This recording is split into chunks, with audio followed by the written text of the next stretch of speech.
네, 자, 전산회계 1급 기출문제 풀이 제120회 이론 시험부터 하나씩 보겠습니다. 자, 1번. 다음 중 회계상 거래가 아닌 것. 좀 쉬운 문제가 나왔죠. 2급 수준의 문제가 나왔는데 거래의 조건은 아시죠? 자산부채 자본의 증감 또는 수익 비용이 발생. 자, 상점에서 상품 10만 원 외상으로 구매하였다. 자산이 증가하고 부채가 증가하니까 거래가 맞죠. 지난달에 직원 급여를 회사 사정으로 급여일에 지급하지 못하였다. 좀 애매하긴 한데 우리 어떻게 적어요? 일단 발생주의 원칙에 의해서 차변의 급여, 대변에는 미지급 비용으로 처리하죠.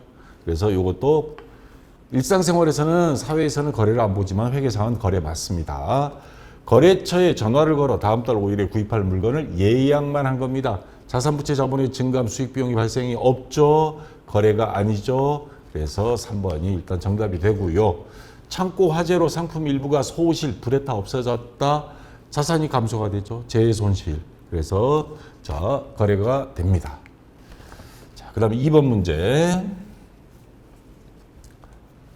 자, 다음 중 재무제표에 대한 설명으로 틀린 것. 재무제표 하면 5가지죠. 재무상태표, 손익계산서, 현금흐름표, 자본변동표, 주석까지. 자, 문제로 가서 보면 재무상태표, 손익계산서까지는 맞는데 엉뚱한 게 들어왔어요. 이건 내부 문서죠. 공장에서 회사 기밀입니다. 우리 제조 원가가 얼마인지는 현금흐름표, 자본변동표, 주석 잘못 들어간 게 있습니다. 그래서 일단 2번이 정답이 되고요. 재무상태표의 자산부채는 유동성이 큰 항목. 뭐예요? 유동성. 현금 흐름이 빠른 순으로 당좌자산부터 그 다음에 뭐 재고자산, 유형자산 이런 식으로 하죠. 자, 맞고요. 손익계산서는 발생주의, 반대가 현금주의죠. 집에서 가계부 쓰는 거, 그거는 현금주의입니다. 근데 회계는 발생주의 원칙에 한다. 맞고요. 재무제표는 기업 실체의 과정, 기업을 하나의 인격체로 보고 계속 기업 원래만 장사할 거 아니죠. 앞으로 연속적으로 한다는 가정하에 기간별 보고 최소 1년에 한 번은 결산을 해야 됩니다. 삼성전자 보면 거기는 우리 주식에 올라오는 거 보면 분기당 한 번씩 결산 보고하고 있죠. 자, 4번 맞고요. 자, 그 다음 3번 문제, 계산 문제가 나왔습니다. 재고자산에 대한 주식회사 승주의 회계연도 말 기말 창고에 실제 보관 중인 상품은 2천만 원어치 있어요. 자, 다음이 사항 요 3가지 창고 재고에 반영하여 정확한 재고자산 금액을 계산하면 얼마인가? 자, 미국에서 선적지 인도 조건으로 매입 후 기말 현재 선적 후 이동 중 태평양 바다를 건너고 있어요. 미착 아직 도착하지 않은 상품. 이거는 선적지 인도 조건이니까 이때 이미 우리 겁니다. 근데 우리 창고에는 없죠. 요거 500만 원 더해줘야 되겠죠. 자, 그 다음 두 번째.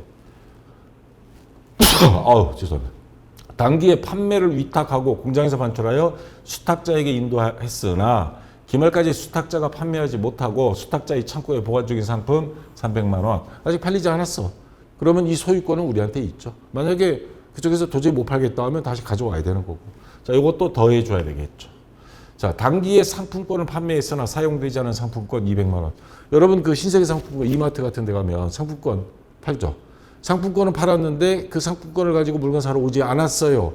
그럼 창고에 그대로 있습니다. 그러니까 얘는 변동사항 없어요. 뭐 더하거나 뺀 이유가 없죠. 그냥 상품권만 왔다 갔다 한 거니까. 그래서 500, 300 더하면 2,800만 원. 2번이 정답이 되겠죠.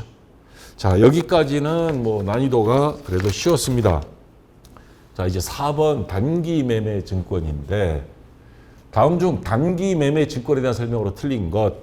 단기 매매 증권은 유가증권 중에 하나죠. 단기 매매 차익을 목적으로 회사에서 갖고 있는 거. 회사도 여윳돈 있으면 주식을 사요. 자, 근데 유가증권의 재분류, 단기 매매 증권은 다른 범주로 재분류할 수 없습니다. 왜냐하면 취득할 때부터 단기 매매 증권으로 취득한 거니까. 근데 드문 상황에서 더 이상 단기간 내에 매매 차익을 목적으로 보유하지 않는 단기 매매 증권이 있을 수 있는데 이거는 어떻게 하느냐? 매도 가능 증권, 투자 자산이죠. 다른 회사를 지배할 목적으로 시세 차익을 노린 게 아니야. 저 회사를 우리가 지배하겠다. 그다음 만기 보유 증권, 채권이죠. 채권이 대표적입니다. 분류할 수 있습니다. 만기일이 있고 일반 주식은 만기일이 없죠. 자, 단기 매매 증권이 근데 시장성을 상실한 경우 이게 무슨 말이냐면 우리 주식은 증권거래소에 상장된 주식들 아무 때나 사고 팔 수 있어요. 근데 단기 매매 증권으로 샀는데 얘가 시장성을 상실했다. 상장했다 상장 폐지가 되는 경우. 그런 경우는 이제 장외 시장 외 거래로 이루어져야 되고, 이거는 시장성을 상실했기 때문에 얘는 만기일은 없고, 그러니까 매도 가능 증권으로 분류해야 합니다. 지배 목적 또는 다른 투자 목적으로. 자, 문제로 돌아가서 단기 매매 차익을 목적으로 보유하고 있는 유가증권이다. 단기 매매 증권에 대한 정확한 설명이죠. 단기 매매 증권을 구입 시 부대 비용은 취득원가에 포함하지 않고 수수료 비용 984번입니다. 코드 번호. 우리 K랩에서 회계 처리 별도로 해야 됩니다. 영업의 비용으로. 시장성이 있는 유가증권 아무 때나 사고 팔 수 있다 이 말입니다. 자, 시장성을 상실한 경우는 아까 어떻게 한다 그랬어요? 매도 가능 증권, 투자자산. 근데 만기 보유 증권 재분류한다? 이건 틀렸죠. 자, 그래서 틀린 것 4번이 정답이 되겠습니다. 자, 그 다음에 유형 자산에 대한 문제. 뭐 유형 자산, 토지, 건물, 비품 돈 주고 사면 어려운 건 없는데, 근데 돈 주고 사는 게 아니고 교환을 하는 경우가 있습니다. 자, 다른 종류의 자산을 상호 교환할 때, 예를 들어서 우리가 쓰는 기계 장치를 팔고 넘겨주고 운반용 트럭을 받았어요. 다른 종류죠. 자, 이럴 경우는 어떻게 하느냐? 자, 돈을 주고받은 건 아닙니다. 그러면 가격을 뭘로 하지? 라고 했을 때, 자, 제공한 자산이 시가. 아까 우리 기계 장치를 줬죠. 그럼 그 트럭 가격을 뭘로 적어야 되느냐? 시가로 적고, 우리가 제공한 거는 장부에서 빼면서 그 금액 차이는 뭐 유형자산 처분 이익 또는 손실로 처리하겠죠. 자, 그 다음 이번에는 같은 종류입니다. 트럭끼리 교환한 경우, 레미콘 트럭하고 운반용 트럭하고 이런 경우에는 같은 종류니까 우리 회사 장부에 교환으로 제공한 우리 트럭, 아까 레미콘 트럭이죠. 자산의 장부 금액으로 가고 그거 없애고 새로운 유형자산 들어온 걸로 금액은 같은 걸로 이렇게 한다는 겁니다. 동종 자산일 때, 이종 자산일 때 요거 구분할 수 있어야 돼요. 자, 다시 문제로 가서 유형자산 취득과 관련하여 불가피하게 강제 매입한 채권. 우리 여러분들 차 사본 사람들 알죠? 채권 강제로 매입하게 돼 있습니다. 자, 매입한 금액이 예를 들어서 100원이야. 근데 시가는 요 채권은 90원이야. 자, 우리가 돈은 매입할 때 100원 줬어. 근데 이게 장부에 100원을 적자니 시가가 90원이네. 그러면 요거에 대해서 그 차액 10원은 뭘로 하느냐? 요 차이는 유형자산으로 집어넣습니다. 유형자산 취득원가에 포함합니다. 맞습니다. 자, 여러분 실무에 가서 회사에 업무 차량 구입할 때 요거 잘 봐야 돼요. 채권. 서로 다른 용도의 자산과 교환하여 취득한 유형자산이 취득원가는, 자, 서로 다른 용도입니다. 기계장치하고 트럭. 그런 경우는 뭘로 한다 그랬어요? 제공한 자산이 공정가치, 시가로 한다는데 여기 뭐예요? 장부가액으로 측정한다 돼 있죠? 이거 잘못된 거죠. 이거는 동종자산일 때. 그래서 정답은 나왔습니다. 2번이고요. 자본적 지출에 해당하는 경우, 건물을 한층 올렸어요. 그럼 그 건물이 자산가치가 올라가죠? 그러면 자산가치에 더해줍니다. 더해주고 나서 감가상각비로 마찬가지 비용을 처리해야 됩니다. 이건 맞고요. 두 종류 이상이 유형자산을 하나의 금액으로 일괄 취득하는 경우. 자, 두 종류 A하고 B. 컴퓨터 종류가 다른 거 두 개를 구입했어. 이런 경우에는 각 유형자산이 공정가치, 시가를 기준으로 요 컴퓨터는 좀 사양이 좋은 거 200만 원, 요건 100만 원 해서 안분해서 취득원가를 따로 나눠서 기록해야 된다. 맞습니다. 자, 그래서 2번이 정답이었고요. 자, 6번 자본잉여금 항목에 대한 문제인데 이런 문제는 보너스 문제죠. 이런 시험 볼 때도 계정가공 및 적용등록 메뉴, K랩 열어놓고 보면서 하면 됩니다. 다음 자본잉여금 항목에 포함되는 것을 모두 고른 것, 자본잉여금 딱 봤더니 여기 감자차익 나왔어. 정답은 금방 찾았죠. 미처분 이익잉여금, 이익준비금은 요 이익잉여금 항목에 이익준비금, 미처분 이익잉여금이 있어요. 얘네들은 탈락. 매도 가능 증권 평가이익은 기타 포괄 손익 두 개의 항목입니다.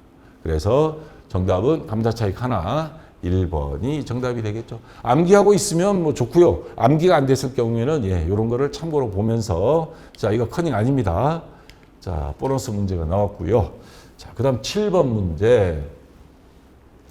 자, 다음이 자료를 바탕으로 상품 매출 원가를 계산하여 결산 분계한 것으로 옳은 것. 기초 상품 재고액, 매입액, 기말 상품 매출액 나왔는데 이거 가지고 이렇게 상품 매출원가를 계산해서 요거를 분계를 해라, 대체 분계를 해라 이 말입니다. 자, 그러면 자, 화면이 작아서 아까 기초 상품 계정 T자 계정 쫙 그려놓고 자, 자산이가 기초 상품 차변에 적죠.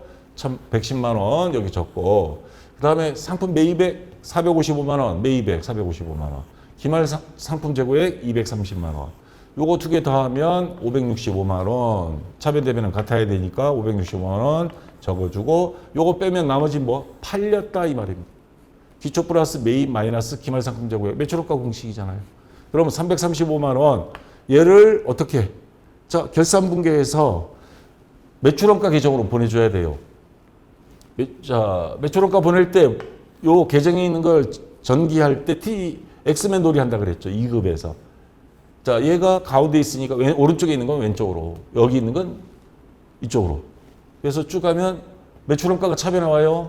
그 다음 요 계정 과목은 대변이 됩니다. 자동적으로 오른쪽에 있으니까.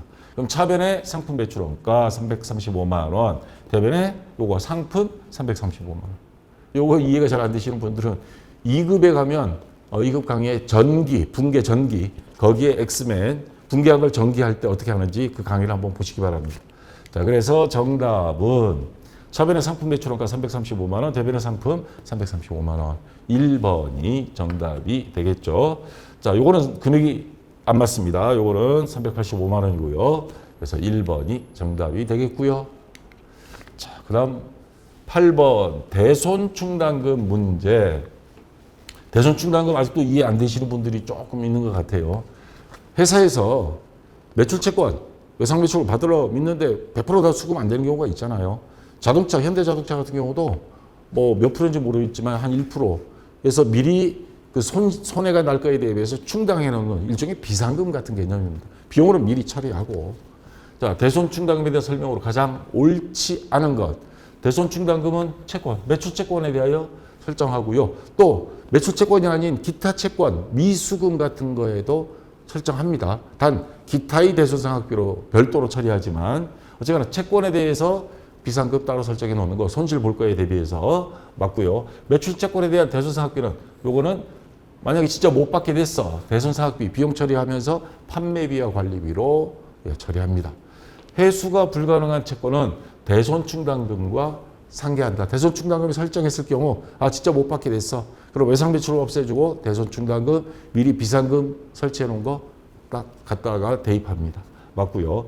미수금 이건 매출 채권은 아니죠. 기타 채권입니다. 대손상각비는 판매비와 관리비에 해당한다? 아니에요.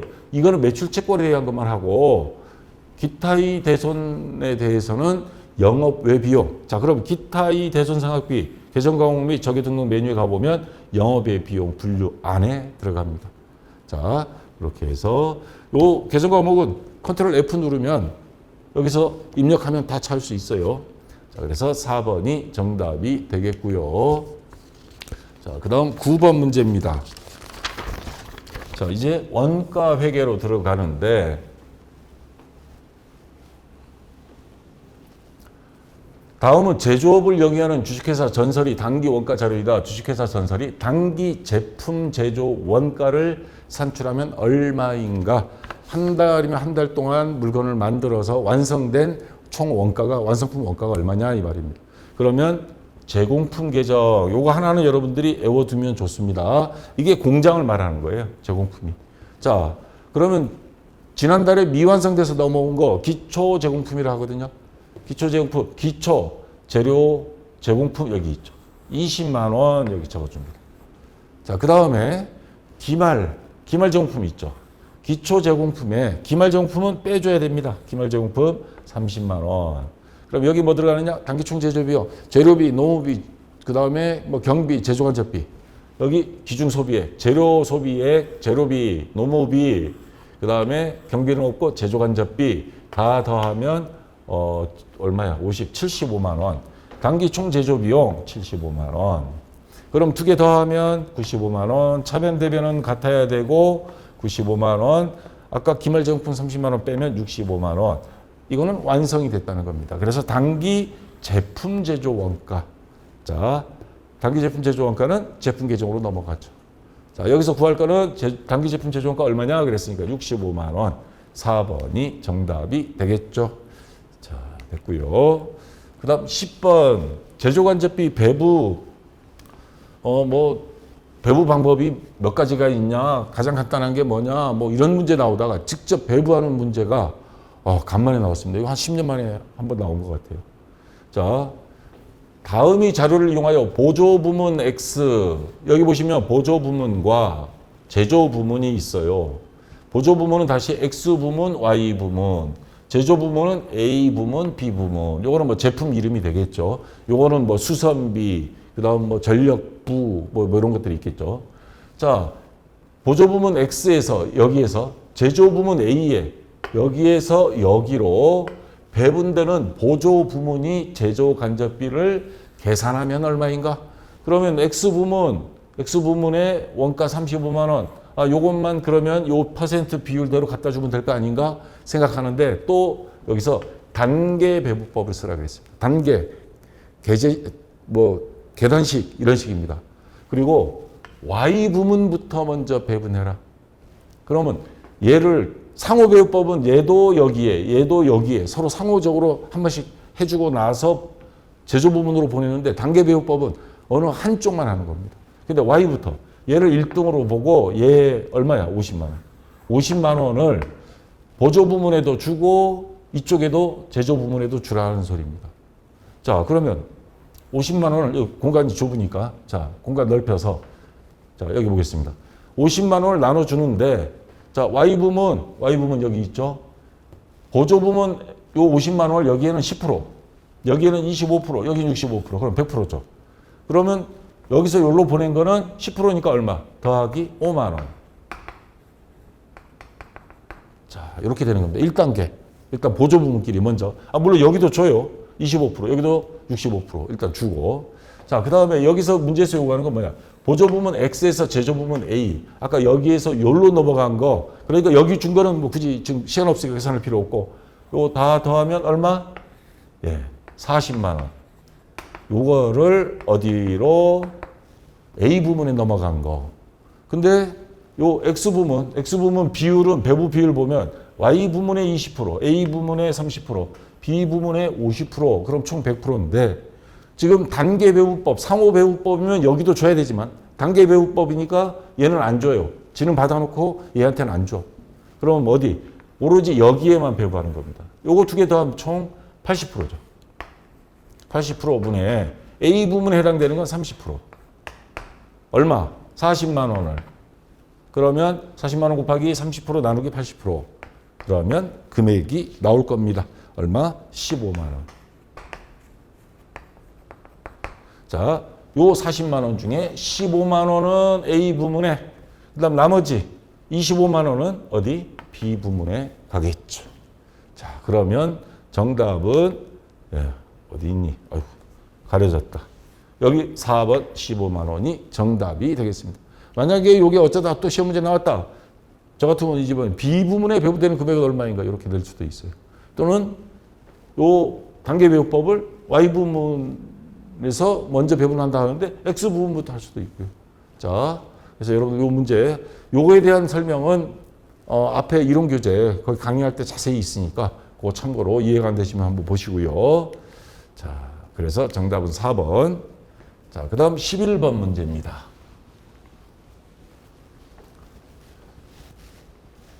자, 다음 중 원가에 대한 설명으로 옳은 것, 원가는 일단 변동비, 고정비, 준변동비, 중고정비 네 가지로 나누죠.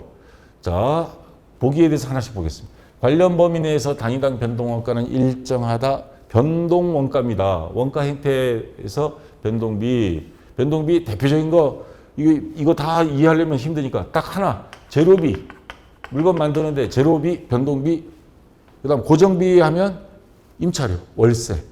자, 변동비는 물건 요거 조업도 생산량이에요. 생산을 많이 하면 하는 만큼 뭐예요? 쭉 늘어납니다. 똑같은 비율. 근데 단위당 변동비. 근데 전체적인 금액은 늘어나지만 하나당 원가는 똑같아요. 아이스크림 만드는데 아이스크림 하나에 들어간 재료비는 똑같아요. 그 다음 근데 단당 아이스크림 하나당 변동비는 일정하다. 근데 전체 변동비는 아이스크림 100개 만들었다. 100개치가 들어가겠죠. 자, 반대로 고정비는 전체 고정비는 일정하고. 자, 정반대가 되죠. 그 다음 보기 2번. 직접 재료비는 기본 원가에도 속하고 가공 원가에도 속한다. 원가의 구성 225페이지 보면 직접 재료비에 직접 노무비를 더하면 기본 원가라 그럽니다. 아, 요즘 재료비도 오르고 인건비도 오르고 할 때 가장 많이 들어가는 비용. 그 다음에 가공 원가라고 또 구분하는데 재료비를 뺀 나머지를 전부 다 가공비로 보는 개념이에요. 그래서 재료비를 뺀 직접 노무비와 제조간접비를 합친 게 가공 원가 가공비.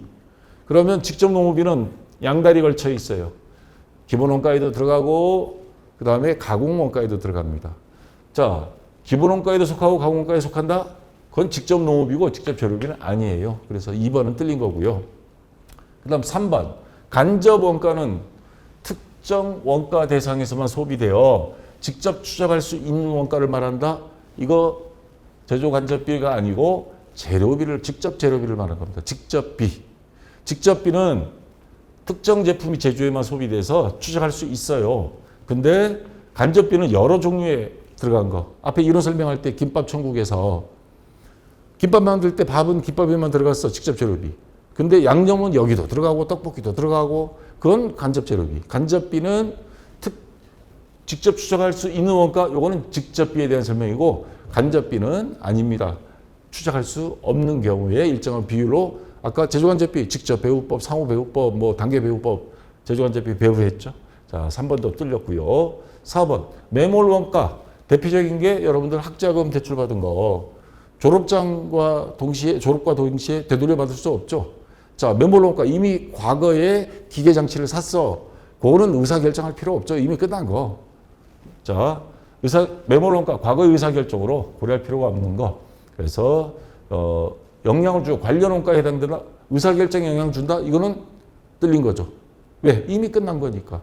그리고 관련 원가가 아니고 비관련 원가에 해당이 됩니다. 자, 다시 문제로 가서 다음 중 원가에 대해 설명으로 옳은 거. 관련 범위 내에서 단위당 변동가는 일정하다. 아까 맞았죠? 나머지 2, 3, 4번은 자, 다 틀린 겁니다. 그래서 1번이 정답이 되고요. 그 다음 12번. 자주 나오는 문제죠. 개별 원가 계산하고 종합 원가 계산. 요 표로 교재 262페이지에 있는 거. 개별 원가 계산 딱 하면 우리나라 조선업 강국, 배 만드는 거, 아파트 짓는 건설업, 이건 개별 원가 계산. 다 제품별로, 제조시설별로 하고, 종합 원가 계산은 대량 생산, 아이스크림, 정유, 제지, 뭐 밀가루 만드는 시멘트, 이런 것들. 자, 공정별로 원가 계산을 한다. 기말정품 원가 구하는 게 핵심. 이건 제조간접비 배부하는 게 핵심. 자, 그래서 문제로 다시 가서 설명으로 틀린 거 찾으라고 했습니다. 개별 원가는 가품종, 소량, 주문 생산, 아까 선박. 종합 원가는 소품종, 아이스크림 같은 거, 연속 생산. 맞죠? 개별 원가는 제조 원가를 작업별로 집계 하며 조선소별로 장부 다 따로 있습니다. 각 도크라 그러죠. 드라이 도크. 종합 원가는 공정별로 제1번 작업, 이어서 2번 작업 이런 식으로 맞고요. 개별 원가는 작업 원가표, 종합 원가는 제조 공정이 제조 원가 보고서가 원가 계산이 기초가 된다. 다 같은 말입니다. 종합 원가 계산은 일반적으로 직접 재료비는 공정 전반에 걸쳐서 투입되고 가공비는 공정 초기에 전량 투입됐다고 가정한다? 아니죠. 된장 만들 때 아이스크림 할 때 재료는 처음에 다 집어넣습니다. 그거 믹서에서 만들고 포장하고 뭐 이렇게 나오죠. 자, 반대로 설명한 겁니다. 재료비는 공정 초반, 가공비는 해가면서 포장까지 가죠. 자, 그래서 4번이 틀린 것 정답이 되겠습니다. 자, 됐고요. 그 다음 자, 원가회계 끝났고 부가가치세 세 문제입니다. 다음 중 부가가치세법상 과세표준에 대한 설명으로 틀린 거 요 단어 나오면 머리 아프죠. 과세표준 매출액. 부가세 부과가 되는 매출액에 대해서 세금 내는 거잖아요. 부가세. 틀린 것. 자, 몇 번 문제야? 13번 문제. 하나씩 보겠습니다. 우선 공급가액에 포함되는 거, 매출액 포함되는 것 중에 대가의 일부로 받는 보험료, 운송비, 하역비 다 받았어. 이것도 그런 매출액으로 해야 됩니다. 일단 물건 판매 대금에다가 이러한 것들 다 더해야 되고, 요거는 오히려 매출액에서 뭐예요? 넣으면 안 되고 빼야 되는 거. 매출의 누리, 환입, 깎아준 거 있잖아요. 팔 때 그런 거. 그 다음에 더하지도 말고 빼지도 말고 얘는 아예 없는 셈 쳐. 판매 장려금 뭐 이런 것들은. 자, 과세 표준에 대한 설명으로 틀린 거 그랬으니까 금전 외의 대가를 받는 경우에는 돈이 아닌 뭔가 뭐 대신에 물건을 뭐 이걸로 합시다 하는 경우 공급한 재화, 용역이 시가를 그러면 이런 경우에는 그 받은 물건의 시가를 우리가 판매 금액으로 잡아야 된다 하는 말입니다. 맞는 말이고요. 일반 과세자는 매출, 공급 대가를 과세 표준으로 한다. 여기 함정을 파놨어요. 자, 공급 대가와 공급 가액은 다릅니다. 공급 가액은 판매 금액. 여기다가 부가세를 더해요. 10%. 그러면 이거는 공급 대가입니다. 그럼 일반 과세자는 공급 대가를 과세 표준으로 한다? 세금 포함 금액으로? 아닙니다. 공급 가액으로 합니다. 그러면 공급 대가를 하는 경우는 기억나세요? 간이과세자. 간이과세자는 그걸 합친 금액으로 공급 대가로 처리합니다. 그래서 이게 틀린 거죠. 일반 과세자가 아니고 일반 과세자는 공급가액, 간이과세자면 맞는 거고요. 그래서 일단 2번이 정답이 되고요. 대가 일부로만 아까 운송비, 포장비, 하입비, 보험료는 공급 가액에 포함한다 그랬죠. 그 다음 매출, 애누리와 환입은 어떻게 깎아준 거는 포함하지 않는다. 맞고요. 자, 그래서 2번이 정답이고요. 그 다음에 부가가치세 면세에 대해서 나왔습니다. 면세 사업 우리 주변에 뭐가 있냐. 약국에 가보면 여러분 약 살 때 부가세 별도 영수증 보세요. 없어요. 서점에 가서 책 살 때 없어요. 면세입니다. 자, 농수축산물, 가공하지 않는 돼지고기 같은 거 다 면세입니다. 농민, 어민들을 위해서. 자, 다음 중 부가가치세법상 면세 대상이 아닌 것. 여기 보시면 기초생활, 미가공 식료품, 뭐 이런 농수축산물. 그 다음 국민후생과 관련된 거, 주택. 우리나라 가장 큰 게 부동산이잖아요. 걱정거리가. 주택에 부수되는 토지 임대 용역. 그냥 토지만 임대하는 건 과세입니다. 근데 건물이 있어. 건물 빌려주게 되면 그 밑에 토지까지 포함해서 빌려주는 거잖아요. 전원주택 같은 거. 그런 경우 그 빌려주는 것, 물론 주택도 임대 수입이 있을 거고 그에 따른 토지도 있는데 이런 거는 면세입니다. 토지는 웬만하면 금액을 우리가 이제 막 부동산 투기가 되지 않도록 토지 공급하는 거, 토지를 만들어서 파는 거 이런 것들은 전부 다 면세로 봅니다. 단 토지만 있어. 건물 없어. 그거는 과세. 자, 토지에서 헷갈리시는 분들 제가 분명히 구분 지었습니다. 자, 다시 문제로 가서 가공되지 아니한 식료품, 농수축산물, 돼지고기 뭐 이런 것들, 쌀 이런 거는 면세 맞습니다. 주택과 이에 부수되는 주택과 함께 있는 토지를 임대해 주는 거 이거 면세라 그랬죠 아까. 토지를 뭐예요? 판매하는 거 이것도 면세입니다. 근데 재화의 수출 이거는 부가세 면세 대상이 아니고 부가세가 있어요. 단 0%. 우리나라 수출로 먹고 사는데 이중과세. 우리나라도 세금 내고 미국 가서도 세금 내고 그러니까 0% 영세율을 적용합니다. 부가세로 과세하는 형태만 취할 뿐이죠. 자, 4번이 면세가 아닌 영세고 그 다음 마지막 15번 문제. 다음 중 부가가치세법상 세금계산서 작성 시 필요적 기재사항이 아닌 것. 세금계산서에 요거 하나라도 빼먹으면 그 세금계산서 효력이 상실됩니다. 전자세금계산서 같은 경우. 자, 보시면 전자세금계산서. 요게 누가 누구에게 얼마를 언제 팔았다. 요게 다 명시가 돼야 돼요. 그래서 누가 요 상호명으로는 몰라요. 주민등록번호처럼 사업자 등록번호. 누구한테? 사업자 등록번호. 누가 누구한테? 요거 반드시 명시돼야 되고 그 다음 중요한 거 날짜 언제 작성일자 그 다음 얼마 공급가액 부가세 그 다음에 판매하는 사람 성명은 반드시 기재가 돼야 됩니다.